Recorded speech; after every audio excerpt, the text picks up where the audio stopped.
as unfair as possible. Yeah. Like, you just go fast and hard, and if they don't have the answer for it, they're just going to lose. And then sometimes they do have the answer for it, but they're not going to be fast enough to kill you, so you have time to combo off again. Yeah, so I'm with you. If you can do something degenerate, why not just really go yeah. all the way? So Braun, he's going to lead with the Cataxian Probe. He's in the play here. Both players are 5-1, so Ryan Ori playing Sneak and Show. He's going to reveal a hand of Show and Tell and Sneak Attack, along with a Brainstorm and a Spell Pierce. There's a little bit of disruption there, but he does not have a fatty that he can put into play off of either Sneak and Show, or Show and Tell and Sneak Attack. He also doesn't look like he has a Force of Will, and that Spell Pierce is really his only protection to stop an early Storm hand from Braun. So if Braun happens to have like a Duress or a Cabal Therapy, he very easily could go off on turn 2, because it looks like he has some Rituals and Infernal Tutor already in his hand. Yeah, it looks like he has, like you said, he has the Infernal Tutor. He also has a Lotus Petal and a Brainstorm as well. So yeah, Cataxian Probe, one of those cards that it's so innocuous, it doesn't seem very powerful, but in Legacy, getting that information is just huge. Yeah, the information is huge. The fact that it draws a card is fine, but after playing the Sneak and Show deck with Braun, for those consecutive tournaments when he did very well in the Invitational with it, we realized that Probe was just a must for that type of deck. And honestly, there's a lot of times where even if it didn't draw a card, I would want to play it. So Ryan Ori, he did draw a Force of Will for the turn, so that's one of the frustrating things when you're an Ant player. You kind of see their hand, you see they don't have it, but they get a draw step. So yeah. But interesting though, Ryan decided not to play the Lotus Petal, so he actually can't cast Brainstorm and Spell Pierce this turn. So interesting to see if Ryan decides if that might cost Ryan here. Yeah, I'm not sure why he wants to hold on to the Petal here. I like having as many options as possible, especially when you're playing against a deck that can just kill you out of nowhere. So you want to have all of the different possibilities. Oh wow! So Braun casts Ritual, but he has the Duress for the Force of Will. And yeah, you're right. I think he's going to go for it this turn. He has Ritual. It looks like it might be a Cabal Ritual as well after that. So. Yeah. So now here, if Ryan had that Lotus Petal in play, he could potentially use that Brainstorm to try and find another Force of Will in a blue card. Exactly. Yeah. There's really no reason to hold on to that Lotus Petal in this situation. I can't imagine what you're playing around here. Maybe you want to kind of incentivize Braun to go for it, but at the same time, he already knows you have the Lotus Petal, and you're kind of exposing yourself to obviously a Duress or a Thoughtseize. Yeah. I mean, I think I would much rather just deter Braun from going for it. Yeah. I would want him to think I drew another Spell Pierce. Exactly, yeah. So let's see if that... it looks like he's going to be able to empty his hand naturally. Yeah, and he knows he knows he doesn't have to worry about anything from Ori. Ori already used the Spell Pierce. He has no mana available, and the Force of Will is already gone, so... So he doesn't have any way to generate red mana here, so he's not going to be able to go and do Passing Flames. So this looks like it's just going to be an Ad Nauseam. Well, he's got 5. Yeah, he's able to generate 5 because he does have Threshold. So I believe he had 3 black mana, used 1 for Duress, then he had 4 off the second Ritual, and then he used 2 for the, so it's 7. Yeah, so he can get an Ad Nauseam here. And I don't believe he played a land for the turn either. He has not played a land, but he's not going to have any mana floating. So hopefully we're going to see some interesting stuff here with this Ad Nauseam. I know earlier in the tournament, when Braun lost round 1, he actually cast Ad Nauseam on 19 with 4 mana floating and died. It happens, yeah, definitely. The worst is when you hit Ad Nauseam, a second Ad Nauseam with your as the first card. Then you're basically like, oh, well, now I'm starting at -5. He doesn't have the second Ad Nauseam, but he does have Passing Flames and Tendrils. Yeah. And early on in the tournament when it happened, he hit all 4 Tutors, 2 Cabal Rituals, Passing Flame Tendrils, just killed him. So not a bad start. He gets a Lion's Eye Diamond. He does get a land, and there's a Brainstorm. He needs some Ritual effects. There's a second Lion's Eye. So really, at this point, we're looking for a Ritual and an Infernal Tutor. Yeah. Lotus Petal. There's a Lotus Petal. So an Infernal Tutor. There's the Ritual. There's the second Ritual. So yeah, basically Infernal Tutor here should do it. He's pinging away at his life total. There's another land. Another 2 damage. There's there it is. So Infernal Tutor. From here, it's just elementary. Yeah, he can get the Passing Flames. He'll have plenty of mana with double Lion's Eye Diamond. He's Rituals. already at 9 Storms, so he doesn't even have to Passing Flames. So that's right. Yeah. Get the Tendrils. Yeah, so Ryan. I'm not sure there's anything really Ryan could have done. Braun did have the Duress, so it probably wouldn't have mattered if he played the Lotus Petal. But then again, like you said, he could have sacked the Lotus Petal to kind of cast Brainstorm and try to find a second Force of Will. Yeah, because if the Brainstorm hits Force of Will blue card, then he gets to force the duress and then protect himself from the first ritual that Brian tries to cast. So here Brian's going to generate infinite mana here. Yep, cast. Just going through the motions. I don't even think he has to sack the lines. Well, he has to, he has to sack it to get help. To empty his hand. He's probably going to cast a duress here just because he wants to make sure he doesn't forget anything. But I imagine he wrote his hand down. Yeah, he's not even going to worry about it. So pretty impressive here. Turn 2 killed by Brian Branduin with a duress backup. So, and there's the Tendrils. So Tendrils is more than lethal, and Brian Branduin wins on turn 2, game 1. So very impressive start there for Brian.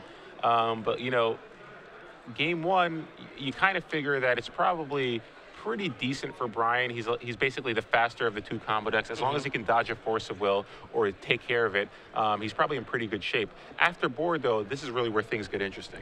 Absolutely. So Ryan does have the 4 Leyline of Sanctity, which will shut off Tendrils from being able to target him, as well as stops all of the targeted discards. So mulliganing aggressively to a Leyline is going to be something we can expect to see Ryan do here post-board. I imagine he's also going to bring in the Swan Song, since they counter all the relevant spells out of the Storm deck, and you know, giving them a 2/2 isn't really that relevant. Yeah, probably not that big a deal. You're just stopping them from killing you before you make them sack all their permanents with Emrakul. And then we also have, yeah, it doesn't look like there's anything else that he's going to want in his deck, so I imagine he's just going to bring in the Leylines and the Swan Songs. Yeah, Blood Moon's probably really not important, right? Definitely. As far as for what BBD is going to do, he obviously is going to bring in the 2 Karakas so that he has an answer to the legendary creatures out of the Sneak and Show deck. And he has to bring in his Chain of Vapor as an answer to Leyline of Sanctity. But other than that, it's definitely going to be up in the air whether or not he's going to go with the Dark Confidant plan. So yeah, and that is one interesting thing in Brian's sideboard. He has 4 copies of Dark Confidant and 2 copies of Tendrils of Agony, and he was talking about how that's sort of like a transformational sideboard against decks that have a lot of permission spells. Absolutely, just a bunch of the hate spells. So Brian's been playing this deck off and on for a few opens, and currently all of the sideboard cards that we're expecting to see, there's lots of Spell Pierces, lots of Flusterstorms and cards like that. So bringing in the Dark Confidants and the extra copies of Tendrils, you're not as reliant on going all in with like your LEDs and Infernal Tutors to try and combo them out, where you just like lose to a Flusterstorm. Nobody's going to have removal for you post-board anyways, so Dark Confidant is going to chip in damage, fill your hand, and you can just naturally cast your rituals and then cast the Tendrils. And if they counter it, you just do it again because you have 3 Tendrils in your deck. Yeah, Dark Confidant's one of those cards that's been in the sideboard of combo decks for a while. It's a really good way to sort of keep gaining incremental advantage against control decks and overwhelm them with spells. So I definitely like that strategy. But you mentioned Leyline of Sanctity. That card is really, really a beating for Storm deck, because basically it gives you Shrouds, so you can't be targeted by any effect. So you can't actually use your Tendrils of Agony, which is your primary win condition. I mean, I've seen some Storm decks play Empty the Warrens, but Brian doesn't actually have that card, and he doesn't have access to the card at all. No, that's one of the cards he decided to cut this morning when he was building his sideboard, because he just wanted to be all in on the Dark Confidant plan. So I honestly think he's going to bring in the Bobs, and I could see the games coming down to Ryan's going to mulligan aggressively to Leyline, which is going to greatly slow down his deck in general. And then, there's a good chance that we could just see 10 attacks from Dark Confidant. Yeah, and the interesting thing about Show and Tell is that, it's a blue-red deck. It actually can't cast Leyline of Sanctity, so if it's not in the opening hand, he can't put it into play. But he does have Show and Tell, so that is another way for him to actually get a Leyline to play if he draws it later in the game. So, yeah, definitely, I agree with you. I think Ryan kind of has to be a little aggressive with his mulligans to try to get that Leyline, just given how not only great is against Brian's deck, but there are certain hands that you just can't keep against a deck like Storm. Like, for instance, if you can go, if you have a hand of like Show and Tell, Emrakul, Lotus Petal, Land, Ponder, that might not even be good enough against like Show and Tell, because that's a turn 3 kill, but Brian can kill you on turn 2. So it's kind of it's a really rough spot for Show and Tell, because you have to be a little aggressive with your mulligans, I think. Absolutely. So both players here are going to present here and see if they're happy with their opening 7 cards. Like we said, Ryan is probably going to have to be a little bit more aggressive with his mulliganing than Brian, because basically I would say all the pressure is on the sneak and show player. Yeah, because in this type of matchup, you have to figure out what your role is, and being as they're both combo decks, whoever is the slowest combo deck is the one that's going to be on the back foot. Looks like he does have ley line, and looks like multiple swan songs in his hand as well. So is that actually game? Because swan song just counters the chain of vapor, right? Swan song does counter the chain of vapor, but it does not counter the dark confidant that's in his hand. So I've seen Brian pull out some crazier matches, so I would not be surprised if the dark confidant just swung for 10 turns. Yeah. So let's see here. Let's see if that dark confidant plan pays off for BBD. Well, it does look like Ryan has a City of Traders and a sneak attack in his hand, so he's only 1 mana away from actually getting that into play. And then once it's in play, he's just on an expedition to find a monster. And the great thing about Leyline of Sanctity is not only does it shut down the Tendrils part of Brian's win condition, but it also means that Brian can't use his Duresses and his Thought Seizes to kind of go after Ryan's hand. Which is huge, because it's not playing the counter spells. That's the only form of interaction that he has. Yeah, and that's one of the reasons Sneak and Show players love having Leyline and Sanctity in their sideboard, because it's not only a great sideboard card against Storm, it's also a great sideboard card against decks like Jund that play Hymn to Turok and a lot of discard spells. Okay. So it looks like Brian kept a hand without a land, but with the pedal so that he could ponder. If he had drawn a land for his first draw step, then he would have been able to play that Dark Confidant. Yeah, so it looks like he has Dark Confidant. It looks like he has a Preordain as well, along with a couple of rituals and that Dark Confidant that you mentioned. So he's going to find a Underground Sea here, and probably going to see a Ponder here. But he also has a Duress, but he can't basically use it now. Yeah, it's just basically dead in his hand. Now, it's also interesting to note that Ryan has Sneak Attack here, is what his plan's going to be, as opposed to Show and Tell. Sneak Attack actually allows you to attack through Caracas. So they might be able to bounce the Emrakul to your hand when you go into your combat step, but then you can just put it back into play and then actually declare it as an attacker. If they wait for you to attack with it and then bounce it so they don't take any damage, you still get the Annihilator trigger. Yeah, and that's an interaction we actually saw in the feature match last round, and it's one of the reasons that Sneak and Show is such a difficult deck to beat, because they have so many ways they can beat you. They can beat you with the show an early Show and Tell. They can also beat you with the Sneak Attack, and then after board they can also beat you with Through the Breach. So it's like basically 3 different angles, and they're all kind of difficult to attack for different decks. So. But Ryan just has a City of Traders, so it looks like he's a little land light here, and BBD is looking for a second land here, it looks like. Yeah, he found it with the Ponder. And it looks like there was a second Dark Confidant on top, but it's going to get shuffled away, unfortunately. Yeah, I imagine he's probably just going to cast another dig spell here, trying to find his Leyline, or his Chain of Vapor, so that he can bounce the Leyline and then duress it. But unfortunately, there are multiple Swan Songs. Yeah, the good news for Brian, though, is Ryan is land light. He only has 1 blue mana right now, and he played a city, which means that he probably doesn't have another land in his hand. And if he does play a land, that City of Traders will go away.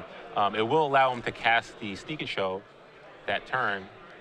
The sneak attack, rather. So.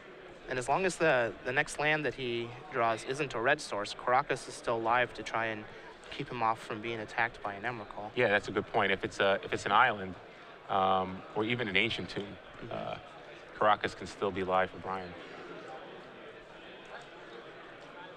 So he put both on the bottom with the Preordain and drew another non-land, non-Chain of Vapor card. And right on cue, Ryan did draw a land, but it is an island, so it is not another red source. So like you said, a Caracas is still a live draw here for Brian. It also looks like that Ryan does have another Leyline in his hand, which probably isn't going to end up being relevant. But if we get to a point where Brian is able to bounce the Leyline and then get rid of it with a Duress, then we still have to worry about Show and Telling another one. Yep. So Ryan is tapped out for the turn, so he can actually use Swan Song. And there's the Caracas. There it is. Why wouldn't it be there? So just in time, the turning. Although I don't know if Ryan actually has a fatty in his hand. He does not have a monster. It looks like it's he has 2 Swan Songs, a Leyline, and another card. So actually not that bad situation for Brian. Brian can actually play the Caracas, give himself a little bit of protection. He obviously doesn't know that Ryan doesn't have the fatty, so I don't think he can play the Caracas and tap it for Dark Confidant. Yeah, I think he has to wait until next turn. Yeah, but next turn he can get that Confidant to play. He can also cast Ritual and just get both. Next turn he can just Ritual both Confidants into play. Why not, right? You need to kind of be a little aggressive here. The Rituals aren't doing anything else. Yeah, it also gets him. Also, getting both confidence to play means that he can draw into Chain of Vapor even faster. Now, it looks like, was that a Gristlebrand? Yeah, it looks like he might have finally drawn a fatty, but again, with only one red source, Caracas is going to be able to. That is correct, but if it's a Gristlebrand, he just gets to draw 7 more cards. Yes, that's true. Wherever there is a Gristlebrand, there is usually an Emrakul waiting afterwards. And so, yeah, he's likely going to find another red source in these top 7. Well, he even gets to look at like 14 cards to to find there's no reason red not source to. Emrakul.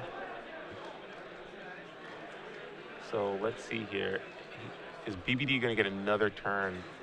Didn't look like there was a land. Yeah, was there no land there? Just a bunch of blue Oh, cards. no, I think just at the end. bordered card at the end. It might have been a volcanic island. Yep, oh. No other monster, though. So the Gristlebrand isn't going to get in. So, yeah. But he does have another... Oh, the other red source only matters if it's an Emrakul. So if Brian is able to get some Bobs in play and Ryan happens to miss on an Emrakul, you know, in like the top 20 cards in his deck, then he might have a shot. Yeah, you'd have to imagine he's probably going to dig for another 7 here. I definitely would. I don't know if I would have brainstormed, though. I would have probably just drawn 7 and then brainstormed afterwards. Because this is actually making the effective 7 only 5 that he's going to look at. Yeah, you're right. Because he didn't have a fetch in his hand. So look, yeah, he's going to put 2 cards back, and he doesn't have a fetch, like he said. So yeah, he has a basic mountain. He can play that this turn, and now, yeah, you just go for the Emrakul here. You got to get rid of those permanents. Yeah. Yes, like I definitely would have just drawn 7 before I brainstormed. Because now I only get to see 5 fresh cards instead of 10 cards. Actually, would have saw 10. So let's see, does he find the Emrakul here? And the real question is, if he plays him out and he goes into his attack step, what does Brian do? Does he activate Caracas? If there's an Emrakul? Well, let's say he just doesn't. So it looks like he didn't find an Emrakul. Oh wow, so yeah, no Emrakul there.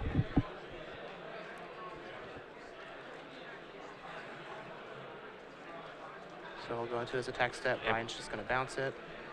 And then Ryan's at 5. And so he'll be able to cast, you know, his brainstorms and ponders that are in his hand. But just looking at the cards as he goes through it, it looks like just a bunch of counter spells and lands. Yeah, he has that Grizzlebrand, but nothing. Although he will be able to, you know, do some force of will actions here on these Dark Confidants. Yeah, so we'll see what happs here. Brian's probably going to lead. Oh yeah, it looks like he is discarding. No, he's keeping that. Oh, okay. Yeah, that makes sense. So it looks like he's keeping a land too. So land, although I gotta say, giving him 2/2s is no longer that irrelevant. Being at 5 here. So yeah, it looks like he's gonna discard that second land along with the show and tell. Yep. Bunch of lands. Yeah, so it's not that bad for Brian just yet. Imagine he's going to lead with a Cabal Ritual. Although it does look like he only has 1 Dark Confidant in his hand. Oh, okay. Which that Force of Will is going to take care of. Yeah, you have to imagine he has to force it here, right? Yeah, you just can't even think about letting it resolve. So does he have another card? Although, to be fair, Brian can't really attack with that Dark Confidant because he could just put Gristlebrand into play and block. That's true. Yeah. Maybe Ryan just doesn't want Brian to dig for cards here. Yeah. So Ryan's at 4 life. He just needs to draw an Emrakul. He drew a land for the turn. He's got Spell Pierce, Swan Song, and Grizzlebrand in his hands. So, you know, not the worst situation here for Brian. That Caracas is doing some heavy lifting. So Ryan, with no real play here, just has to pass the turn back and just draws a Lion's Eye Diamond. Yeah, a lot of duresses and rituals, but really nothing else to do here. Yeah. Now, I've always questioned the Chain of Vapor as the bounce card in the Tendrils decks. Like, you have to chain and then flash it back with Past in Flames if they open on double A line. So there's times where I think that Echoing Truth would just be better. Yeah. And then there's situations like this where if it were wipe away, then he would just, like, you wouldn't even be able to counterspell it. Yeah. wipe away is huge. And that's the thing. It's like with just one chain of vapor, if they have the counterspell, that's pretty huge. At the same token, just having access to Empty the Warrens is huge. So Yeah. I kind of feel like not only do you need a bounce spell, but you also need the Empty the Warrens. Yeah, like an Empty the Warrens in his deck at this point would make this game much different. So Brian draws a Brainstorm, so he's going to be able to dig a little bit more for some action, but it looks like Ryan's going to try to counter it here. He might try and use some Spell Pierces. Yeah, I don't think he could use the Swan Song because, like you said, he could put the Grizzlebrand into play as a blocker. That's so true. I don't think Brian can actually attack. But then again, yeah, so I don't think Brian can attack. Yeah, because then he would gain the 7 life, be able to draw 7 cards before the Grizzlebrand died. Exactly. There's Ad Nauseam. And Past in Flames.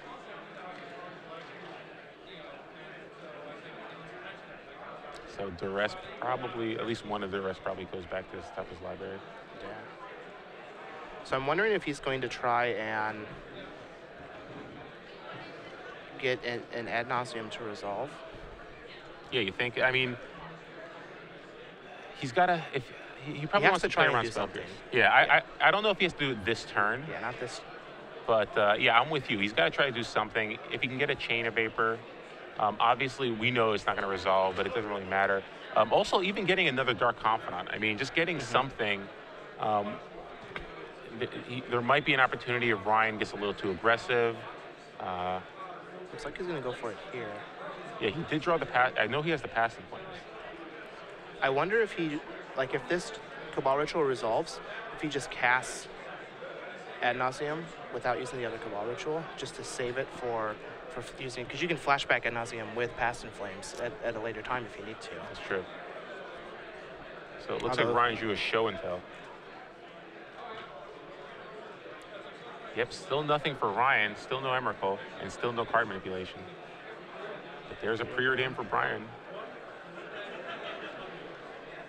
Shows another Cabal Ritual, so he can probably scribe both those, although he could keep the land. I think he's going to keep the land. Because at this point, his plan is to hope that Ryan doesn't draw into a Grizzlebrand, and at some point piece something together with Past in Flames and Ad Nauseam.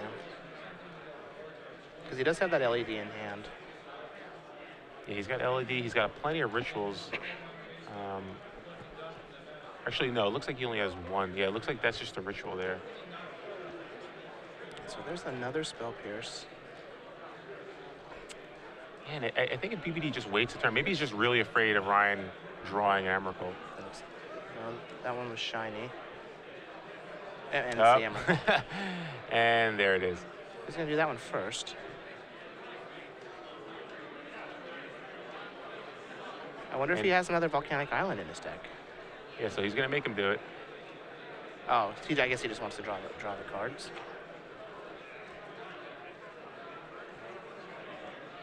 So does Ryan just not have another Volcanic Island in his deck? Otherwise, he could have just fetched for another Volcanic. No, well, yeah, he has 3 Volcanic Islands in his deck. I don't remember if he discarded one. Maybe he discarded one with the big clump of cards earlier. Yeah, it's possible he discarded one.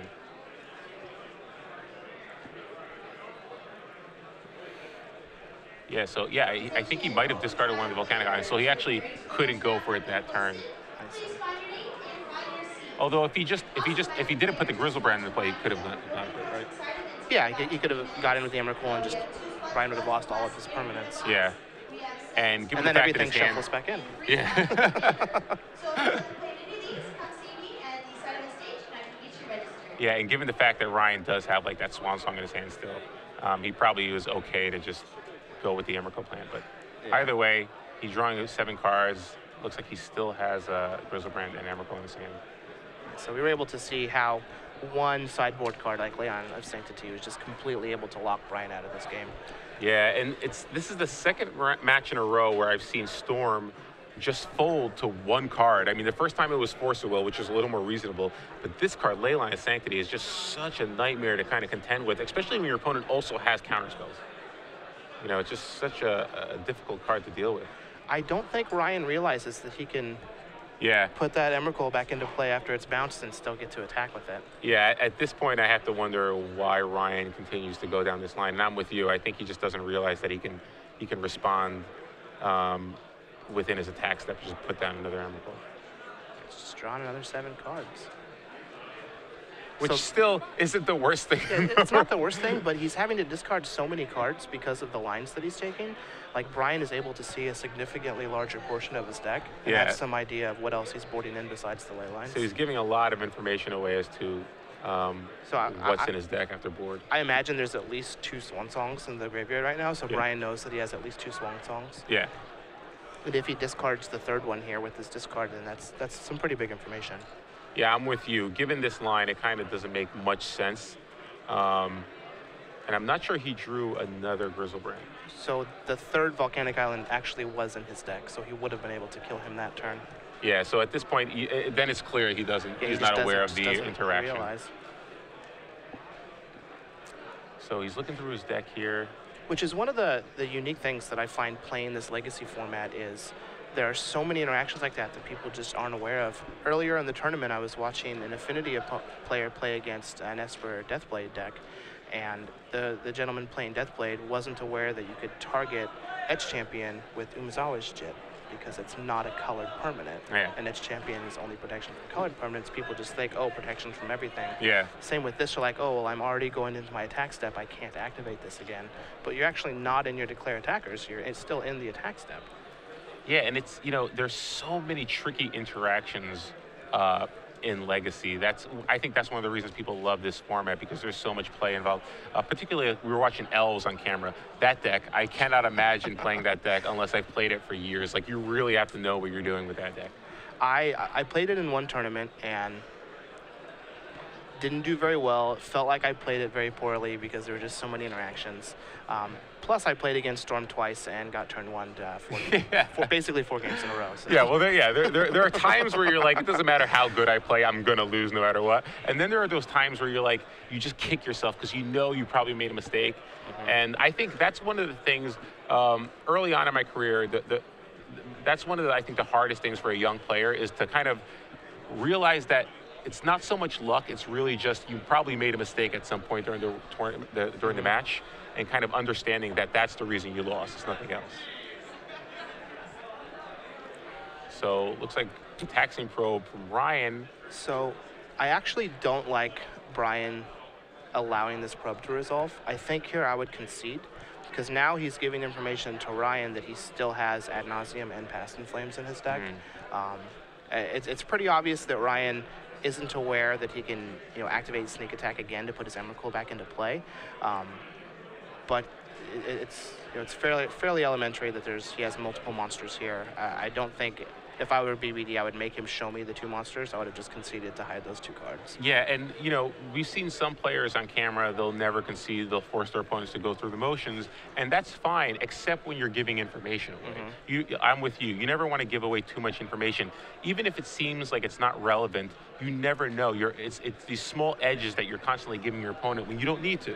And it's just, you have to think of it that way. It doesn't matter if you think they're irrelevant or they're small. Every edge you give away could add up over the course of an entire tournament. So you really have to be wary of that and make sure that you're not giving up too much information. Yep. We even saw something as small as not playing the Lotus Petal in game 1 from the Sneak and Show side.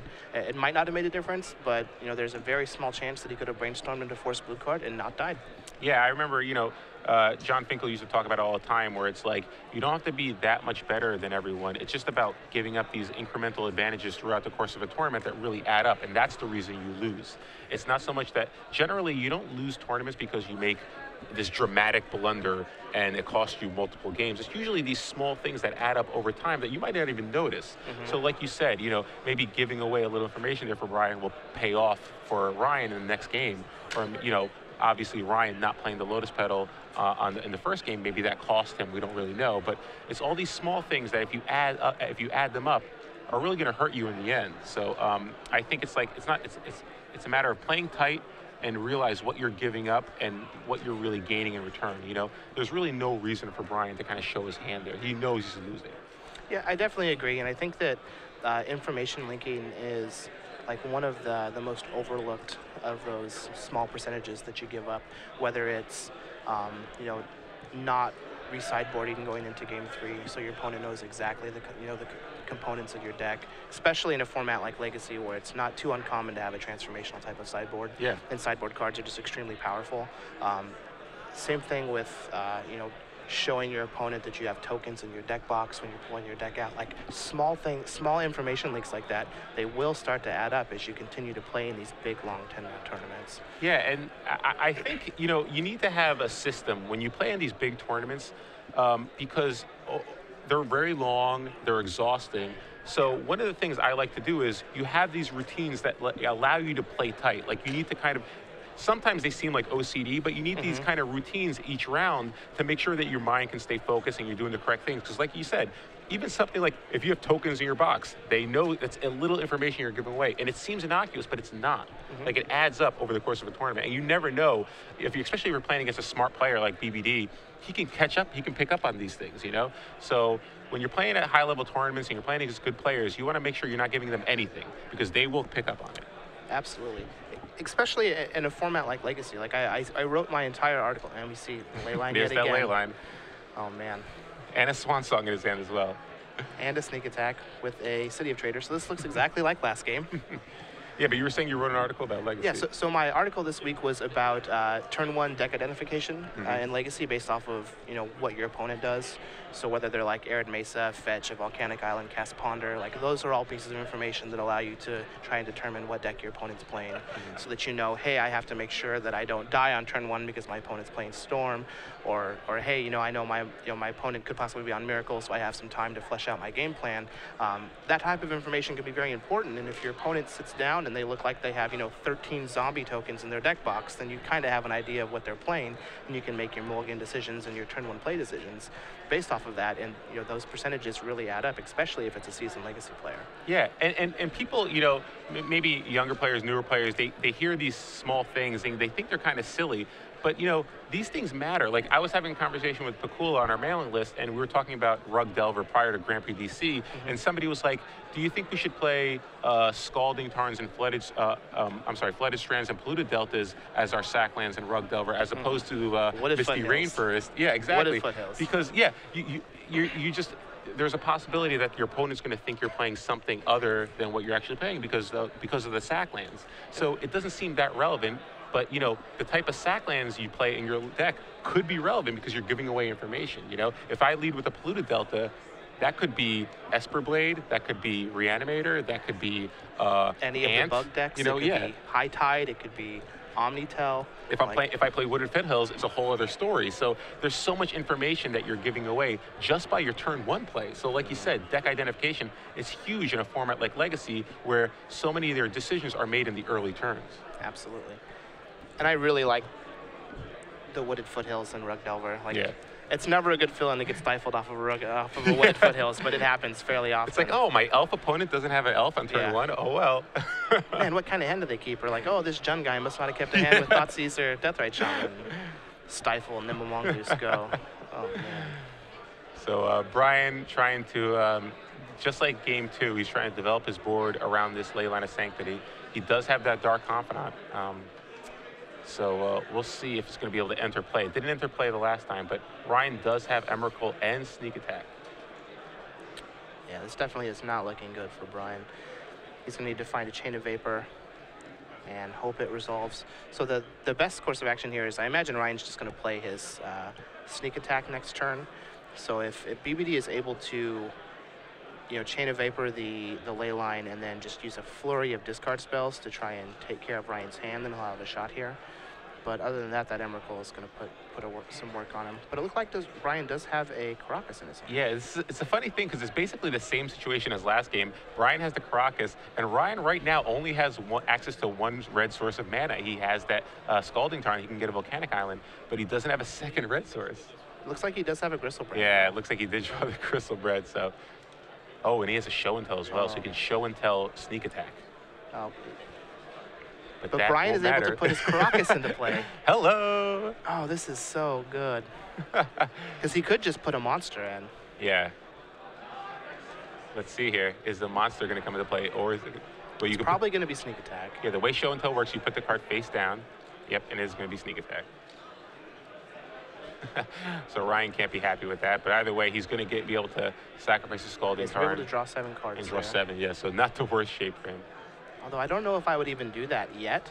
Like, he doesn't need to draw them now. Like, I think that I would just wait, and by not drawing them now, you actually prevent the Dark Confidant from attacking you and taking 2 points away. Yeah, that's true. Yeah, your best bet is to probably just pass here, because with the Caracas in play, there's really you're not going to get any value out of it. Other than just drawing 7, which you can do, like you said, on Brian's turn. Although, to be fair, Brian would just be able to bounce the before blockers, but then that leaves him open on Ryan's turn, so yeah, that's not even a line to consider. So, yeah, and plus Ryan also has a Swan Song, so yeah, I agree with you. There's no reason to activate it now. I would just pass. It looks like that's what Ryan is thinking, too. You realize that he's not going to use it now, so... The only question here is if he activates it at the end of Brian's turn, he won't be able to attack with it. So he'll be able to draw 7, but if there's not another Grizzlebrand in the top 7 cards, then what do you do there? Which is true because, as we saw from last game, Brian isn't aware that he's able to double activate with that, and that's with huge. that Emrakul. And this is great here. Brian drew a second Caracas, so you could actually try to bait Ryan into playing it, attack with the Dark Confidant. If Ryan sees an opportunity, he might play the Grizzlebrand, and in response, he bounces it. Yeah. He might draw 7, and then Ryan plays the second Caracas. And the new Legend rule allows him to do that. So, yeah, that could be a great turn for Brian. Let's see if he decides to attack with the Dark Confidant. So it looks like this Chain of Vapor is just eluding BBD. That one Chain of Vapor. Yeah, that one Chain of Vapor. Ryan always has the Leyline, but he does have 4 copies, so. Now, what's actually very interesting is when BBD and I were playing the Sneak and Show deck around the Indianapolis Invitational, when he top forward, Brad won, and then I top forward the Legacy Open that weekend, Brian and I did not play Leyline in our sideboard because we felt like while it's very good against Storm, that's really the only deck you wanted for besides Jund, and we felt like both of those matches weren't all that bad anyways, so we didn't just want to dedicate 4 slots for just 2 decks. But here we get to see that, when you have it, it is pretty backbreaking. Yeah, so Brian reveals a land of Dark Confidant, and then he draws a Dark Ritual for the turn. So he chose not to attack with Dark Confidant last turn, so I imagine he's probably not going to do the same this turn. Maybe he just doesn't see the player, or he feels it's not worth it. It's really interesting that Ryan isn't aware of the double activation on the sneak attack, because if that's the case, on Brian's end step, I would put Grizzlebrand into play, draw 7 cards, and then hope to draw into a second red source that I'll be able to attack with an Emrakul the next turn. Yeah. Yeah, this is one of those. Yeah, I'm surprised as well, because, if you're playing a deck like Sneak and Show, you probably expect them to kind of know all the ins and outs. It's one of those decks that you don't just pick up. Usually you probably played it for a while, or you actually have some experience with it. So, and that interaction comes up a lot in this format. I mean, Caracas is heavily played, so. But interesting to see here how Brian can navigate this situation. It's very similar to the last game. He is not finding that Chain of Vapor. And if he actually finds it, he's in a much better shape than he was last time, because last time Ryan had like multiple Swan Songs, Spell Pierce and stuff. Now Brian has plenty of mana and a Tendrils. And a Tendrils, yeah. So he could actually win right away if he can just get that Chain of Vapor to resolve. So there's an Infernal Tutor, which doesn't look like it's really going to be doing much right here. Oh, wow. It looks like he's ad nauseum as well. So let's see how Brian navigates these next 2 turns. So Ryan's still without a second red source of mana.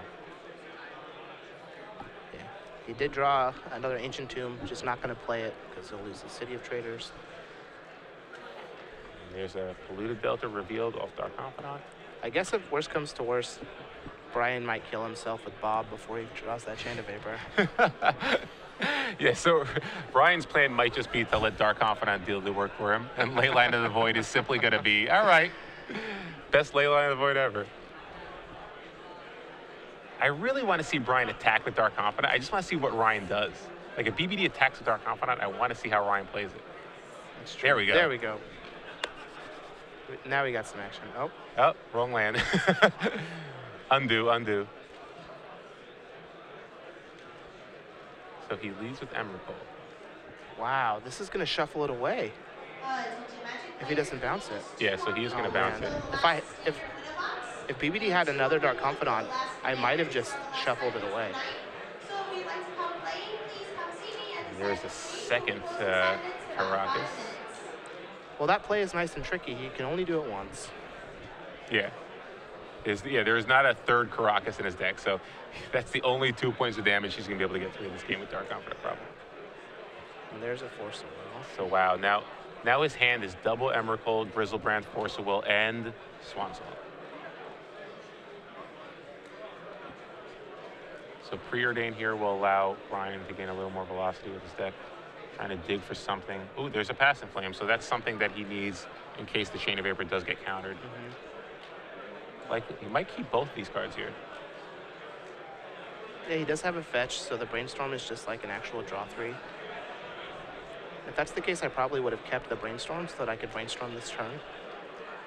Yeah, you can Brainstorm this turn. And then draw into the Pass and Flames and then shuffle away the Chaff. So Brian's hand in this situation, if he just draws the Chain of Vapor, I think he wins. Because Ryan's hand basically can only counter one spell. So if he's able to get that Pass and Flames to resolve after the Chain of Vapor is countered, he should be fine. I have a feeling that he's going to try and Ad Nauseam here and bait a counterspell out of Ryan's hand. Which, if that's his plan, that's why he left the Brainstorm on top instead of the Pass and Flames. Yep. You don't want to dome yourself for 4. So yeah, and I think Ryan has to be really concerned here because he doesn't want to counter the wrong spell. I mean, obviously he kind of thinks that Chain of Vapor is probably the card I have to concern myself with. Maybe Echoing Truth. Obviously, if it's wipe away, I'm dead no matter what.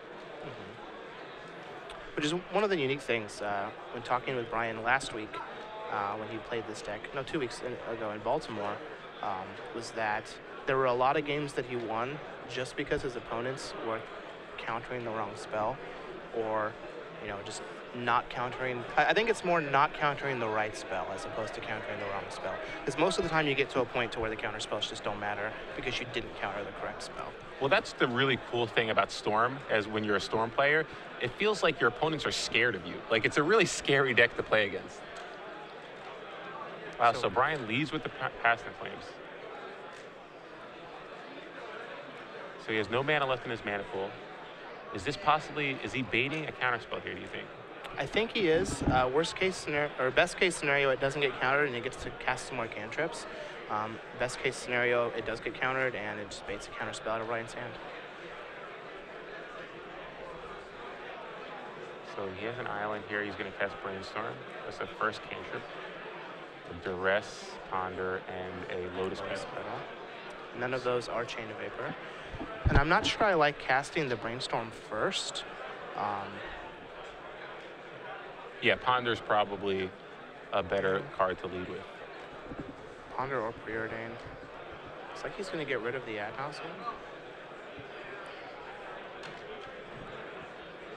At 12 life, does he think it's just too risky to cast Ad Nauseam? I mean, you can control it, so... Yeah, well, I imagine I don't think he would bring in the extra tendrils because of ley lines, but... So Brian's going to play the Lotus Petal, and I think he's probably done for the turn since he already played a land. He might use the Petal, though, to flashback the Ponder in his graveyard. Oh, that's right. He still has... Yeah, Pass and Flames is still a resolve, so he can still flashback cards in his graveyard. Yeah, so by leading with Brainstorm, he's effectively seeing 2 cards less, deeper.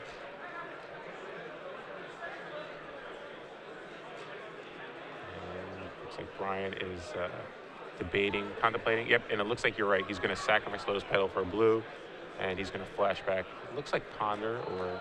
No, Preordain. Doesn't want either of those cards. Scries them both to the bottom, and he draws for the turn, and it's another Brainstorm. After seeing these last 2 games, an Empty the Warrens would just be fabulous. Yeah. I expect Brian to probably add Empty the Warrens back to his deck. Now here's the thing, if Brian realizes how Sneak Attack works with Caracas, then suddenly Brian's just dead. But Ryan would have had to suddenly had an epiphany. Yeah, just... Brian basically played this entire game A stroke knowing of Ryan genius, didn't know how to, yeah. Ryan must have had like a stroke of genius because he sacked it right away.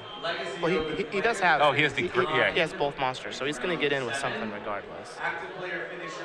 Yeah, so he's going to go for the both monsters. Same old song and dance. Same old, same old. Gain some life, draw some cards. And the good thing for Brian is he already played a land for the turn, so he's only going to have one blue unless he draws a Lotus Petal. But he's going to have probably access to 2 counter spells. Yeah, so for BBD, this is just basically hit. Oh, he brought in Blood Moon? Yeah, you're right. He brought in Blood Moon, which is kind of a beating here. Yeah. In this particular board state. Turns off Caracas. There's another force. A bunch of forces. Yeah. So is Ryan at 7? It looks like so. Yeah, so it looks like Ryan's at 7. He was at 14, I believe. Then he gained 7 from Grizzlebrand, going up to 21. Now he spent 14 to draw 14 cards. And drawing 14 cards is pretty good. Pretty good. Can't complain.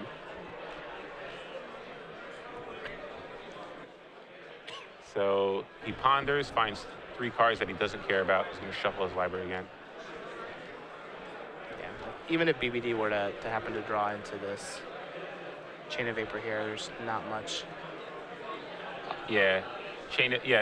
Ryan just has too many counter spells now. Even though he's tapped out of mana, he does have access to double Force of Will. So now, Brian just can't, even with the Past the Flames in his graveyard, he just can't do anything now.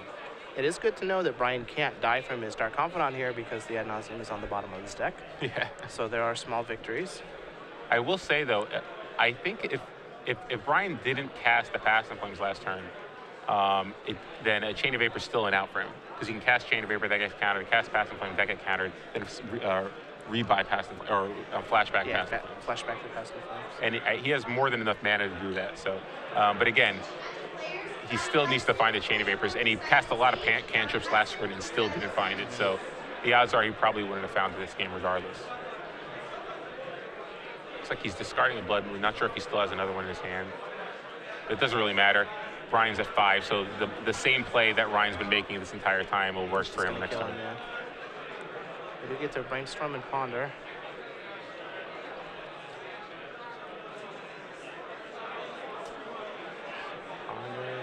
Yep, and with such a narrow way to kind of deal with Leyline of the Sanctity, this is probably something that Brian feared when he ended up cutting that tendrils, the Empty the Warrens. He probably said, well, there are probably some situations where I won't be able to win. One of them, but basically I'm probably going to be able to see enough cards that I'll eventually see Chain of Vapors. Well, nope, that's not the case. Brian did go through a lot of cards. Yeah, but in fairness, if Brian actually knew how the sneak attack worked with Caracas, Brian probably would have never seen this many cards anyway, so it wouldn't have mattered. Absolutely. Plus, the majority of the hate that you're running into right now is like Spell Pierce, Flusterstorm, Force of Will, Ethersworn Canonist, Meddling Mage. Like, yeah. Leyline of Sanctity is just pretty much strictly for like the combo mirrors like Sneak and Show. So Brian here is going to attack for 2, drop Ryan to 5, but he really doesn't have any outs here. He doesn't even have the Chain of Vapors to kind of force the action. He does have a Brainstorm. I think he's going to try and bait some counter spells here.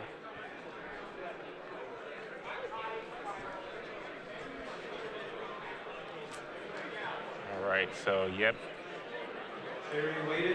Unfortunate here because I was really hoping Brian would pull this one out. It'd have been such an awesome story if he'd be like, yeah, my opponent wasn't aware of the Caracas sneak attack, how that worked. So I was able to pull it out after a really long scenario. Now, depending on how upset Brian is from losing this, I wonder if he's actually going to talk with Ryan about it after the game, saying, by the way, should have been dead 100 turns prior in both of these 2 games. Well, that's one of the things where it's like when you lose to someone and they made a mistake against you, you kind of want to needle them about it. But really, in reality, you really shouldn't say anything because it's not your job to kind of help them get better.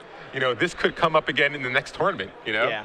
So it's one of those things where you never know what the right thing to do is. You kind of want to you should probably just keep your mouth shut so that, you know, they can continue to make those mistakes. It's like when you're at a poker table with someone and they beat you in a hand, you want to rail about how badly they played, but in reality, you should allow them to continue to play that badly, you know? Definitely. Not that Ryan played badly this match, but, you know, again, he might not be aware of that interaction, which probably now, if any of his friends at home are watching, they're definitely going to call him up on his cell phone and be like, Ryan, what are you doing? You realize how this works? He might have a couple text messages. Yeah, so, you know, there's 2 rounds left. That play might certainly come up again. So hopefully some of his friends at home will let him know, and maybe it'll help him out in the next few rounds, because he's sitting at 5-1. He'll probably move to 6-1, and he's still in pretty good shape to make top 8. Now, he did just use a Force of Will on an Infernal Tutor, which is interesting. Yeah, so Brian here still, I guess, yeah, if Brian can bait another Force of Will, he could actually get the Infernal Tutor to find Chain of Vapor. Yeah, because he does have another Infernal Tutor. Wow, so suddenly this game got really interesting. But now he does have Past in Flames still in his graveyard. Yeah, so he can actually flash back. Oh, he can actually try to flash back Past in Flames here.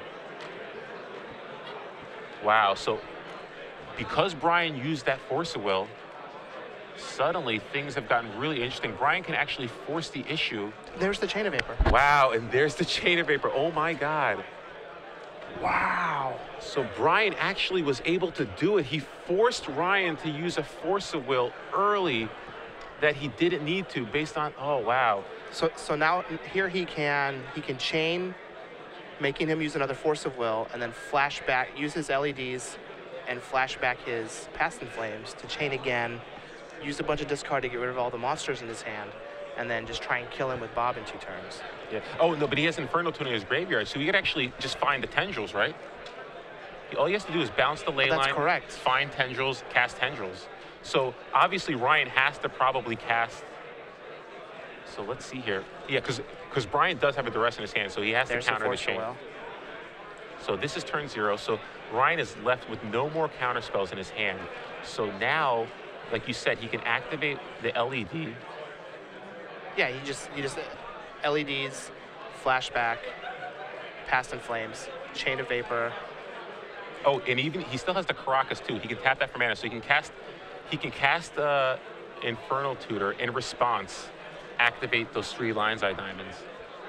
Yeah, which is and what that's it looks exactly like. what he's going to do. Well, he had a bunch of mana. Oh, so he had a bunch of mana floating. Yeah, so here we go.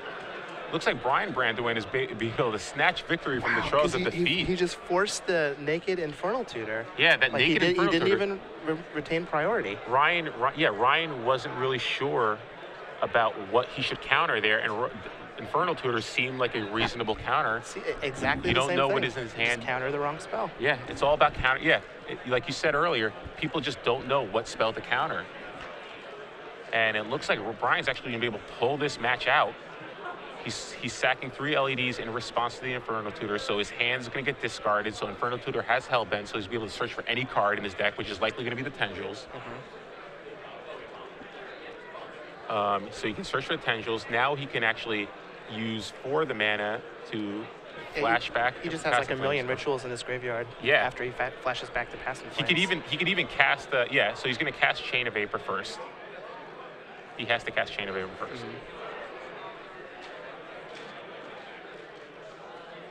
So wow, unbelievable turn of events here. Basically the turn right before he was going to lose.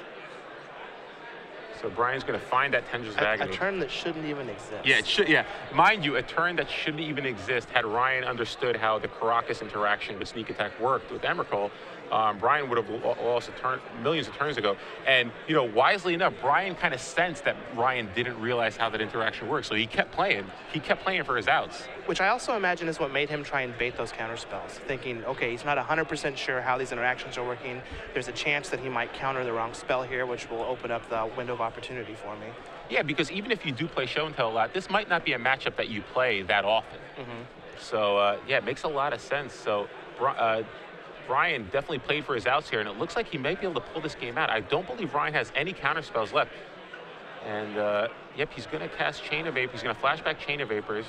He's going to target the Ley Line of Sanctity.